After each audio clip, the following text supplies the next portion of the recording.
নমস্কার বন্ধুরা, শুভ সকাল। আমার সকল বন্ধুদের জানাই স্বাগত। আশা করি আপনারা সকলেই ভালো আছেন, সুস্থ আছেন। আমিও ভালো আছি, আমার পরিবারের সকলেই ভালো আছে, সুস্থ আছে।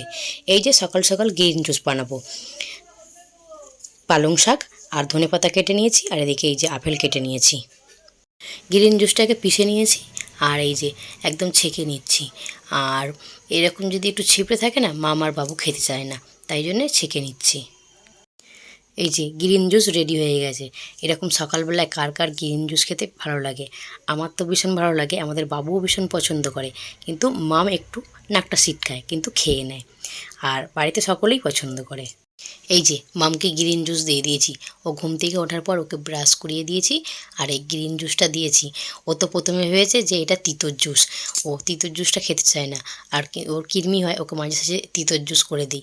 ও সেটাই ভেবেছে, আর এই যে খাচ্ছে আর নাক সিটকাচ্ছে। এই যে সকালবেলা টিফিন বানিয়ে নিচ্ছি। সকালবেলা যে গ্রিন জুসটা বানিয়েছিলাম, যে ছিবড়েটা পড়েছিল, সেই ছিবড়েটা দিয়েই আটা মেখে নিয়েছি। এই যে ছেলে মেয়ে তো এমনিতে সবজি খেতে চায় না, কিন্তু এইভাবে বানিয়ে দিলে ওরা সব খেয়ে নেয়। কদিন ধরে সেরকম কিছু রান্না করতে পারছি না, যা রান্না করছি ছেলে মেয়েগুলো তাই খাচ্ছে। আর এই যে মাম্মামের ড্যাডিকে বললাম একটু চিকেন এনে দাও, তাহলে ছেলে মেয়েগুলো একটু দুটো ভাত খাবে। আর এই যে মামের ড্যাডি চিকেন এনে দিয়েছে, কিন্তু চিকেন আনলে কী হবে, আমার না রান্না করার প্রতি একটুও মন নেই।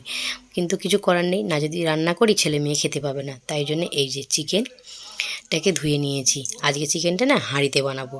আর রেগুলার যা মশলা সেসব মশলা দিয়ে দিয়েছি। দই আর টমেটো কাঁচা লঙ্কা একসঙ্গে পেস্ট করে, আর আদা রসুনও পেস্ট একসঙ্গে দিয়ে দিয়েছি।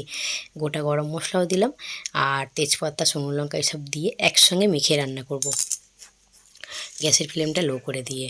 আর এটা মাটির হাঁড়িতে করলে বেশ ভালো হয়, কিন্তু মাটির হাঁড়ি নেই, তো আমি এতেই করছি। পেঁয়াজও কেটে রেখেছি, পেঁয়াজটাও দিয়ে দেবো। পেঁয়াজটা দিয়ে ভালো করে এটাকে হাত দিয়ে চটকে মেখে রাখবো। হাতে যদি সময় থাকে তো এটাকে 1-2 ঘন্টা মেখে রাখলে বেশ ভালো হয়, কিন্তু আমার হাতে সময় নেই, যেহেতু আমি 10-15 মিনিট মতো রাখবো। রেখে এটাকে ঢেকে রেখে তারপর এটাকে রান্না বসিয়ে দেবো, কেন বেশি দেরি করলে বেলা হয়ে যাবে, তাই জন্যে 10-15 মিনিট মতো রাখবো। আর এই যে এটা মাখিয়ে নিয়েছি, আর এটাকে বসিয়ে দেবো এবার। আজকে আলুটাকেও কাঁচা দিয়েছি, ভাজিনি। মানে এতটাই আলসেমি লাগছে, কি বলবো। মানে রান্না করতে তো একদমই ইচ্ছা করছে না। আর এটাকে গ্যাসের ফ্লেমটাকে লো করে দিয়ে এটাকে একটু নেড়ে চেড়ে নিচ্ছি, যাতে আলুটার মধ্যে মশলাটা ঢুকে যায়।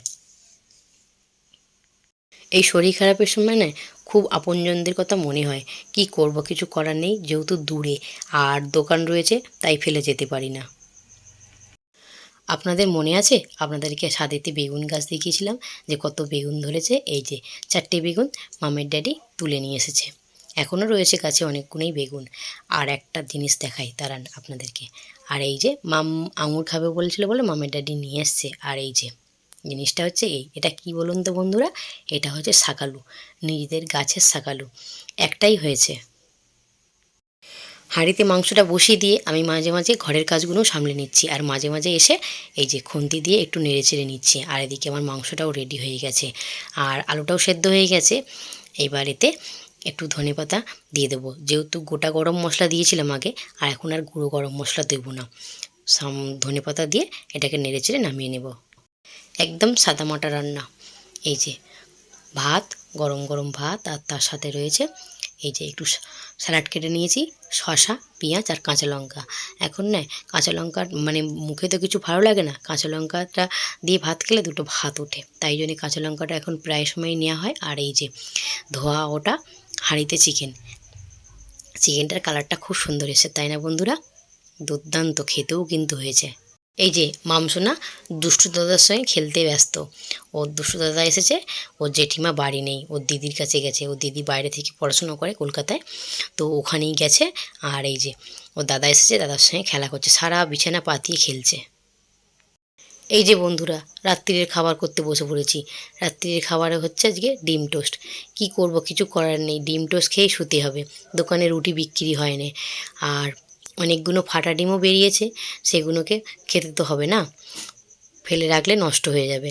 আর এই যে মামেরটা আগে করে নিচ্ছি, আর আমাদেরটা পেঁয়াজ, কাঁচা লঙ্কা, ধনেপাতা কেটে রেখেছি, আর রুটি নিয়ে নিয়েছি। আর এই যে এতগুলো ফাটা ডিম বেরিয়েছে, দুটো তিনটে ভেঙে মামাইরেতে দিয়েছি আর এখনও বাটিতে রয়েছে। আমাদের মতো কারা কারা আছেন রাত্রিরে ডিম টোস্ট খেয়ে শুতে যান, অবশ্যই কমেন্ট করে জানাবেন। আর আজকের মতো ব্লগটা এখানেই শেষ করছি। ভালো লাগলে লাইক কমেন্ট শেয়ার করার জন্য অনুরোধ রইল।